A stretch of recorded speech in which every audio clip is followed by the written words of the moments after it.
വൈകിട്ട് ജോലിയൊക്കെ കഴിഞ്ഞ് വന്ന് അടുക്കളയിൽ കുറച്ച് പണികളൊക്കെ ഉണ്ടായിരുന്നു, അതൊക്കെ ചെയ്ത് തീർത്തു. അത്താഴവും കഴിച്ച് എന്നാൽ എവിടെയെങ്കിലും മാറിക്കിടന്ന് ഉറങ്ങാം എന്നുള്ള തീരുമാനത്തിലെത്തിയപ്പോഴാണ് പെട്ടെന്നൊരാഗ്രഹം പൊട്ടിമുളച്ചത്. അത് പതിവാണല്ലോ അല്ലേ? ചിലപ്പോൾ എനിക്ക് തന്നെ തോന്നാറുണ്ട് എന്തോ ഒരു വട്ടാണ് കേട്ടോ. വേറൊന്നുമല്ല, രാവിലെ അപ്പവും ഉരുളക്കിഴങ്ങ് കറിയും കഴിക്കണം എന്നുള്ള ചെറിയൊരാഗ്രഹം. പക്ഷെ നമ്മൾ അരി അരച്ച് വെച്ചിട്ടില്ല. ഈ വീഡിയോ ഞാൻ എവിടെയൊക്കെയോ എങ്ങനെയൊക്കെയോ കണ്ടിട്ടുണ്ട്. ആ ഒരു ഊഹം വെച്ച് ഞാൻ കുറച്ച് ചോറും അരിയും ഈസ്റ്റും പഞ്ചസാരയും തേങ്ങയും കൂടി രാത്രിയിൽ വെള്ളത്തിൽ കുതിർത്തങ്ങോട്ട് വെച്ചിട്ട് പോയി കിടന്ന് സുഖമായിട്ട് ഉറങ്ങി.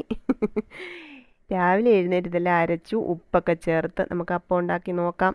ഓ പിന്നെ ഇതാണോ വലിയ കാര്യമെന്ന് നിങ്ങളിൽ പലർക്കും ഇപ്പം തോന്നിയില്ലേ? തോന്നി, എനിക്കറിയാം കേട്ടോ. നമ്മുടെ മനസ്സിൽ തോന്നിയ എത്ര ചെറിയ ആഗ്രഹങ്ങളാണെങ്കിലും നമുക്ക് പറ്റുന്ന രീതിയിൽ അതങ്ങ് സാധിച്ചെടുത്തേക്കണം. എന്താ ഞാൻ എപ്പോഴും ഇങ്ങനെ പറയുന്നതെന്നറിയാമോ? ഈ ജീവിതം എന്ന് പറയുന്നതേ വളരെ വളരെ ചെറുതാണ്.